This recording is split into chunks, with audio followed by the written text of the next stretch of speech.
Forgot to hit record. Jezebel, the wife of King Ahab, is one of the most famous, notorious people, one of the most infamous, or one of the most notorious people in the whole of the Old Testament, whole of the Hebrew Scriptures. And in fact, the name becomes synonymous with somebody who is evil and manipulative. Notice how Ahab goes to Naboth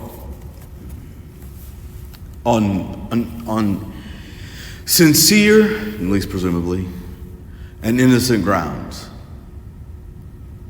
Hey, you got this piece of property here. I like it.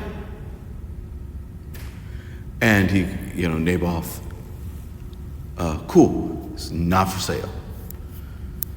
Oh, come on. I'll give you a better one on the other end of town. No. I run this vineyard. My dad ran this vineyard. My grandfather ran this vineyard. My great-grandfather ran this vineyard. My family runs this vineyard. We own this vineyard. No. And Ahab can't or won't grasp it. He just won't. So he goes back home, and instead of accepting the reality that this business venture he went on has failed, and moving on with his life and looking for the next best option,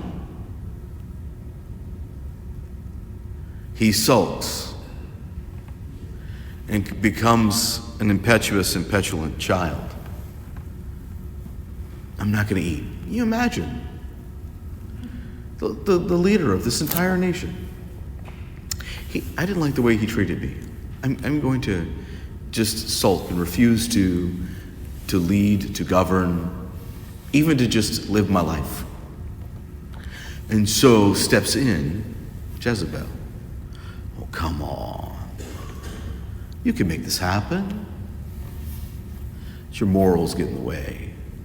Watch. And of course she goes through an illegitimate route. Makes this change. There's a certain point where I just send the soldiers to kill the dude, right?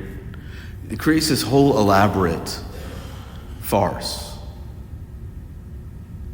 and kills Naboth on the pretense of apostasy. He's cursed God and king. No, he hasn't. He rebuked the king, but you're allowed to do that. It's not against the commandments. It's not against the laws of Israel. And at the end of the day, they falsify his illegitimate actions, and they stone him, which is a punishment reserved for the worst of criminals.